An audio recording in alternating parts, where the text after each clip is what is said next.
တငယ်ချင်းအားလုံးမင်္ဂလာညချမ်းပါ2025ခုနှစ်အောက်တိုဘာလ10ရက်သတင်းထူးလေးများကိုကျွန်တော်တင်ပြပေးပါမယ်ဒီနေ့တချို့မီဒီယာတွေမှာရေးနေတာပေါ့နော်ဘူးလက်ကြီးကိုဒါ9ရက်နေ့ကဖမ်းသွားတယ်တို့ဖမ်းသွားပြီးတော့တချို့ဆိုလဲဒီပေါ့နော်ခေတ်သစ်မီဒီယာဟာကိုယူပြီးဘူးလက်ကိုဖမ်းတယ်လို့ပါလို့ခေတ်သစ်ကိုသတင်းရောင်းစားလိုက်တယ်ပေါ့နော်သတင်းရောင်းစားပြီးတော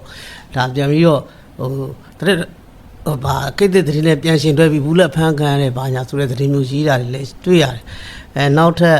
ဘာတွေ့ရသေးလဲဆိုတော့တက်မတော်သတင်းပြန်ကြားတက်မတော်သတင်းမှန်ပြန်ကြားရေးဂရုထဲမှာဘာလဲဒီသတင်းတောက်တယောက်ကပေါ့သတင်းတောက်ဆိုတော့တရားဝင်သတင်းတောက်မဟုတ်ပါဘူးเนาะဒီကောင်လေးသတင်းတောက်လက်မှတ်ဘယ်ကောင်ကထုတ်ပေးထားလဲတော့မသိဘူးเนาะအဲ့ကောင်ဟိုတခါလဲကျွန်တော်လည်းတခါစကားအကြီးကျယ်အခြေတင်များပြီးအောင်မင်းဆိုတဲ့ကောင်ပေါ့เนาะအဲ့ကောင်ကဘာပြောထားလဲဆိုတော့ဒီကောင်အော်စီကနေမြန်မာပြည်ကိုဝင်လာပြီးတော့အခုသတင်းထောက်ဆိုပြီးသူ့ကိုလုပ်တော့ဘယ်နိုင်ငံသားမြန်မာပြည်မှာသတင်းထောက်လုပ်ရလဲတော့မသိဘူးเนาะအဲ့ကောင်က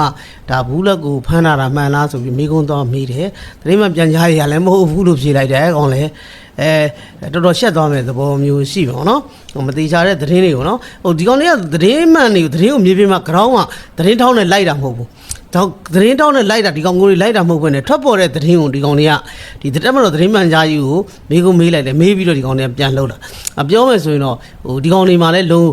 ရှင်းပြောတာအောက်ခြေစင်းနဲ့လုံလောက်တဲ့သတင်းထောက်ရှိတာမဟုတ်ဘူးသတင်းမီဒီယာကအမြည်ခံတာပြီးတော့ဒီကောင်လေးကို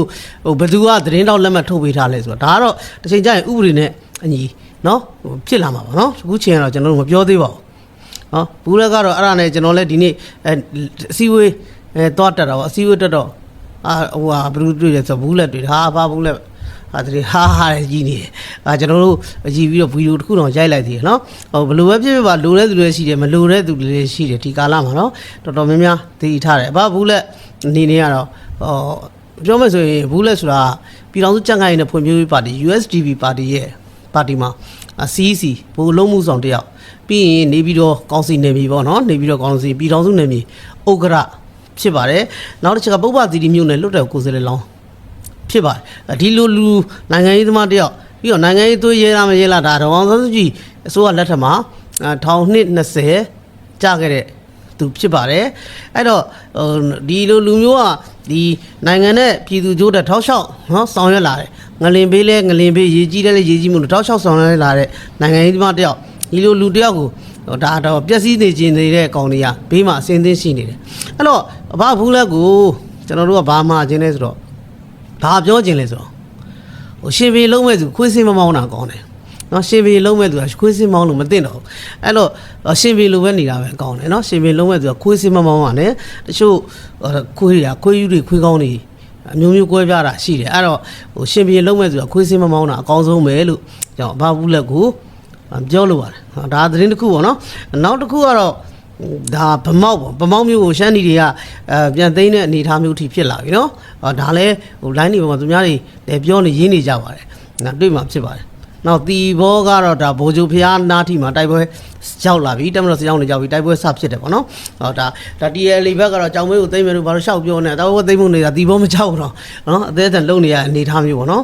်အရှိတရားတွေတော့ခင်းကွာတာပေါ့ဒါစီးသတင်းလေးတွေပေါ့နော်စီးရဲသတင်းတွေမှာတော့ထူးခြားတဲ့အညာဒေသနယ်မြေအဖြစ်တော့6ဆိုတော့ဒါလေပိုင်းနဲ့စစ်ဌာနချုပ်နယ်မြေဖြစ်မှာနော်6မြို့နယ်လမ်းမဆက်သွယ်တော်တော်ခက်ခက်နေရွာတွေတော်တော်များများကိုဒါ PDF တွေကဒါထိနော် PDF တွေကဒါထိချုပ်ထားတဲ့အနေအထားမျိုးထိဖြစ်လာပြီအဲ့တော့6မြို့နယ်နယ်မြေရှင်းလင်းရေးကိုတော့ဆောင်ရွက်တင်ပြီလို့ကျွန်တော်ကထင်တယ်နော်6မြို့နယ်နယ်မြေရှင်းလင်းရေးနော်မြန်မာပြည်လေပိုင်းပြနော်လောက်ပူပြင်း6သွေးတဲ့ဒေသနော်6တို့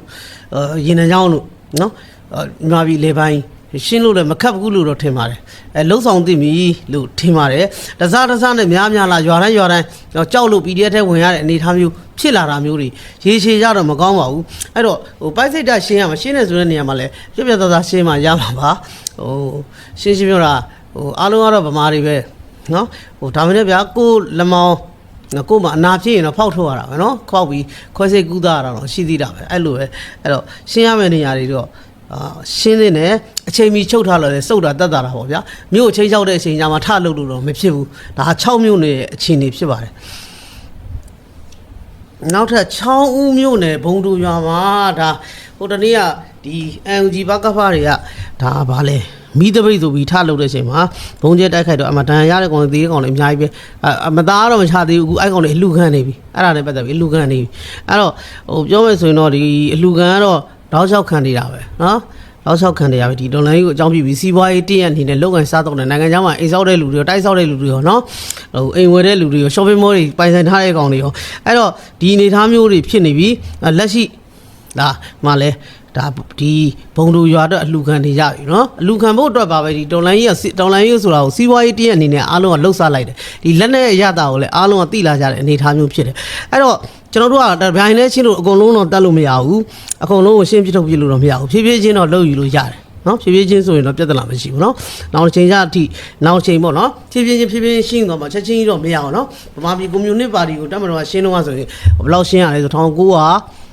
1949နေ1995လောက်ထိပဲထားနော်အဲ့တော့တွက်ကြည့်လိုက်ပေါ့အနည်းဆုံးနှစ်30ကျော်40နှစ်40လောက်အချိန်ယူရှင်းရတယ်အခုမြန်မာပြည်ရဲ့ဖြစ်စဉ်ရတယ်သူ NLD ပါတီတော့ခုပြီးသဘုံထားတဲ့ဖြစ်စဉ်လဲမြန်မာတမတော်အနေနဲ့ဖြစ်နေနိုင်ငံအနေနဲ့ဖြစ်အနည်းဆုံးနှစ်20 30ရတော့အချိန်ယူပြီးရှင်းရမှာနော်ဖြည်းဖြည်းချင်းလှုပ်သွားမှာပေါ့နော်ဒါလေးတင်ပြလို့ပါတယ်ပြည်တွင်းတောင်းကျမှုအခြေအနေပထမဆုံး KIA အခြေအနေကိုစပြီးပြောမယ်ဗျာ KIA ကလက်ရှိဖားကတ်မှာလူသစ်အသေးအံစုနေရတယ်ဆိုင်းတော့မကြောက်ဘူးအသေးအံလုံနေရတယ်နော်ပြည်သူပိုင်းနော်မော်တွေကိုသိမ်းယူတာတွေရှိတယ်လူသစ်အသေးအံစုတာတွေရှိတယ်အဲ့တော့ KIA လိုကောင်မျိုးတွေကိုနော် KIA လိုကောင်မျိုးတွေကိုစောစီးစီးမရှင်းလင်းခဲ့တဲ့အတွက်နောက်ဆက်တွဲ TL လို့ AA လို့ပေါ်လာပြီးတော့အခုပြဿနာမျိုးစုံနိုင်ငံတွေမှာဖြစ်နေတယ်ဒါနောက်တစ်ချိန်တက်မလို့ခေါင်းဆောင်လုံးမဲ့သူတွေနိုင်ငံခေါင်းဆောင်လုံးမဲ့သူတွေကဒီအချက်ကိုကောင်းကောင်းသိထားဖို့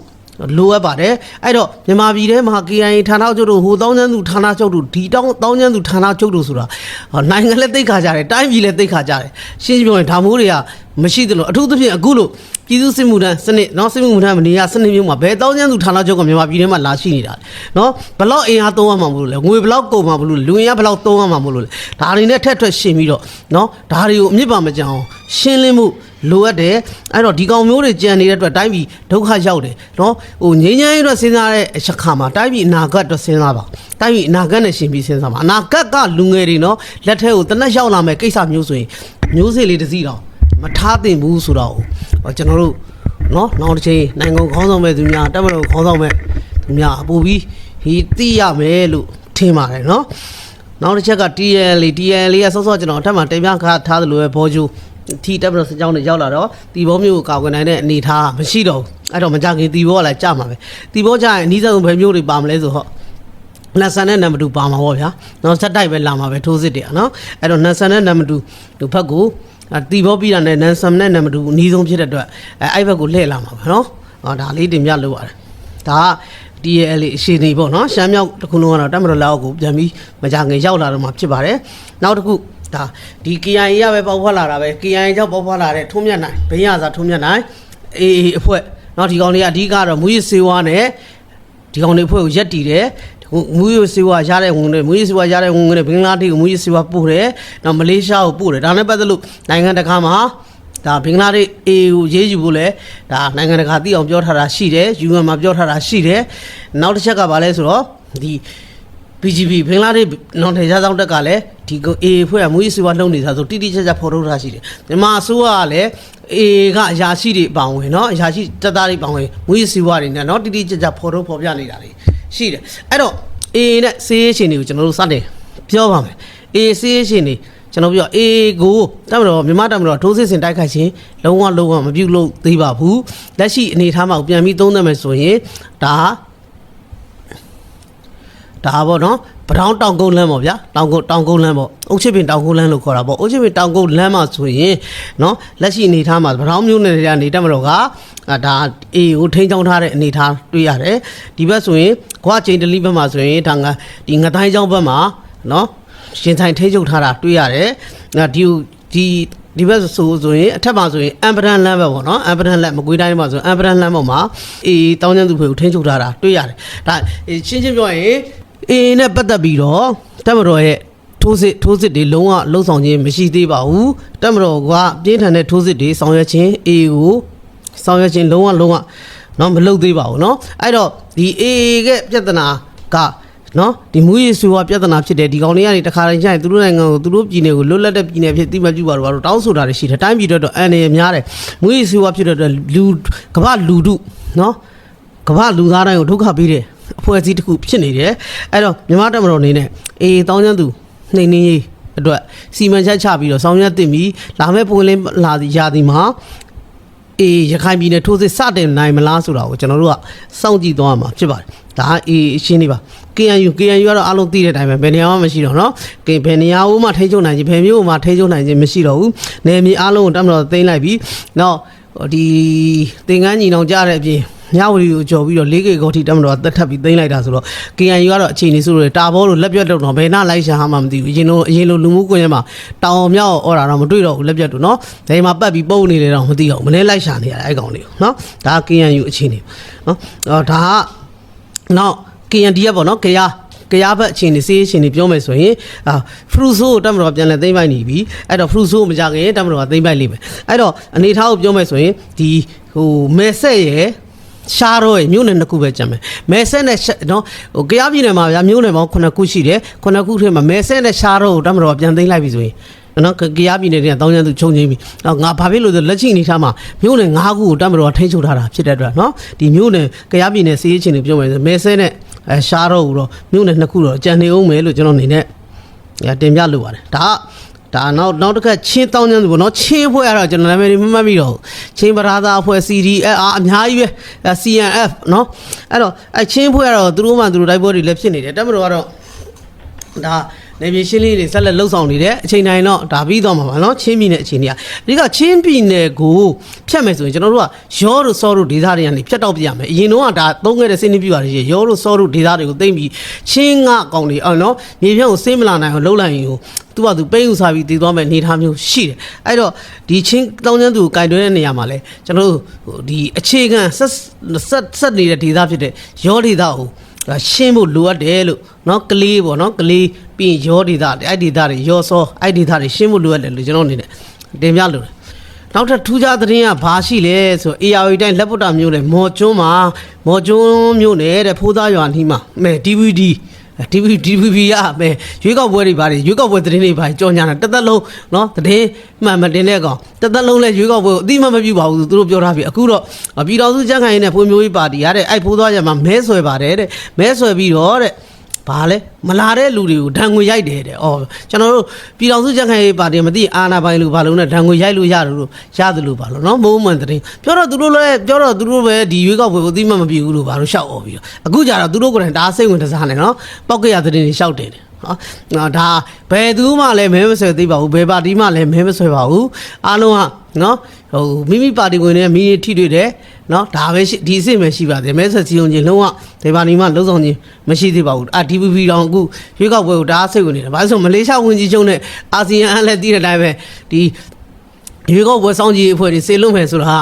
ဒီနေ့တက်ချုပ်ကြီးနဲ့တွေ့တဲ့အချိန်မှာတမတော်ကာဝေးဆွေးနွေးတွေ့တဲ့အချိန်မှာနော်နိုင်ငံတော်ယာယီသမ္မတနဲ့တွေ့တဲ့အချိန်မှာဒါအခုတရားဝင်ပြောလိုက်ပြီရွေးကောက်ပွဲစောင့်ကြည့်ပွဲတွေဆွေးနွေးမယ်ရွေးကောက်ပွဲအတိမတ်ပြုတယ်ဆိုတော့အာဆီယံအတိမတ်ပြုတယ်မလေးရှားနိုင်ငံခြားရေးဝန်ကြီးကအခုပြောလိုက်ပြီဆိုတော့ဒီ DVB လည်းမနေနိုင်တော့ရွေးကောက်ပွဲကိုစိတ်ဝင်စားတဲ့အနေအထားမျိုးဖြစ်ပြီးပောက်ကရရထအော်တဲ့အနေအထားမျိုးဖြစ်မှထင်ပါတယ်နော်ဒါအာဆီယံနဲ့ပတ်သက်လို့တော့မြန်မာနိုင်ငံအခြေအနေပေါ့နောက်သတင်းတစ်ခုကတော့ဒါဝမ်းသာအမှနဲ့ဝမ်းနေရမှာတခုနော်ဝမ်းသာမှာဘာလဲဆိုတော့မြန်မာပြည်ကနေနိုင်ငံရေးခုံလုံးဝင်နဲ့ထွက်ပြေးတိမ်းရှောင်ပြီးတော့ဘာဒုက္ခတွေမှမဟုတ်ဘဲနဲ့နော်တိုင်းပြည်ကိုပုံကတုံလန်ပြီးတော့နိုင်ငံရေးနဲ့ခိုးလုံပြီးတော့နေတဲ့ကောင်လေးအဲ့ကောင်တွေအတွက်တော့ဒါဝမ်းသာရမယ်ကျွန်တော်တို့ကဝမ်းသာတယ်ဝမ်းနေတာဘယ်သူတွေအတွက်ဆိုတော့အကြောင်းမျိုးကြောင့်ကိုမိဘအတွက်စီးပွားရေးကြောင့်နော်ကိုယ့်ရဲ့စီးပွားရေးကြောင့်ဂျပန်နိုင်ငံမှာတော့အလုပ်လုပ်ကိုင်နေကျွန်တော်တို့ရွှေပြောင်းလုပ်သားကျွန်တော်တို့မြန်မာတွေအတွက်ကျွန်တော်တို့စိုးရင်ရတယ်စိတ်မကောင်းစိုးရင်ရတဲ့သတင်းပေါ့နော်အဲ့သတင်းကဘာလဲဆိုဂျပန်ဝန်ကြီးချုပ်အသစ်အမျိုးသမီးဝန်ကြီးချုပ်နော်ဆန်နီတာကာချီကသူကဘာပြောလဲဆိုတော့ရွေးကောက်ပွဲမှာနဲ့သူတက်လာပြီးသူပြောတာရွှေပြောင်းလုပ်သားတွေကြောင့်သူတို့နိုင်ငံရဲ့လုပ်သားတွေတော့အလုပ်ကိုရှင်းပြပြီးတော့ရဖို့မလဲကြိုးစားနေရတယ်ဂျပန်တွေကအဲ့တော့သူတို့နိုင်ငံရဲ့လူဝင်မှုကြီးကြပ်ရေးဥပဒေပေါ့နော် immigration law ပေါ့နော်အဲ့ဒါကိုသူတို့ပြင်ဖို့သူစိတ်ရထက်တန်တယ်အဲ့ဒါကိုပြင်ပြီးတော့ဒီရွှေပြောင်းနေထိုင်သူတို့ရှော့ချနိုင်ဖို့ဆောင်ရွက်မယ်ပြီးရင်နိုင်ငံရေးခုံလုံးခွင့်ရနော် တောင်းနေတဲ့လူတွေနိုင်ငံရေးရလာခိုးလုံတဲ့လူတွေကိုသူတို့နော်လုံးဝလက်မခံတော့ဘူးဆိုတဲ့သတင်းကိုလည်းကျွန်တော်တို့ရရှိတယ်ဒါကတော့ဒါဂျပန်ဝန်ကြီးချုပ်အသစ်အမျိုးသမီးဝန်ကြီးချုပ်စန်နီတာကာချီကနေမကြခင်ဥပဒေကိုပြင်မဲ့အနေအထားမျိုးရှိတယ်အဲ့တော့ကျွန်တော်ကရွှေပြောင်းလုံသားတွေမြန်မာတွေအတွက်တော့စိတ်ပူတယ်နိုင်ငံရေးရနော်ဘာမှမဖြစ်မဲ့နဲ့တွားရောက်တိုင်းပြည်ဖြည့်ဆည်းပြီးတော့တွားရောက်ပုံခုံနေတဲ့ကောင်တွေကိုအတွက်တော့ကျွန်တော်ကတော့ဝမ်းသာတယ်လို့ဒါကြောင့်ပြောခြင်းဖြစ်ပါတယ်ဟုတ်ကဲ့ကျေးဇူးတင်ပါတယ်ကျွန်တော်ကြော်သွားပါ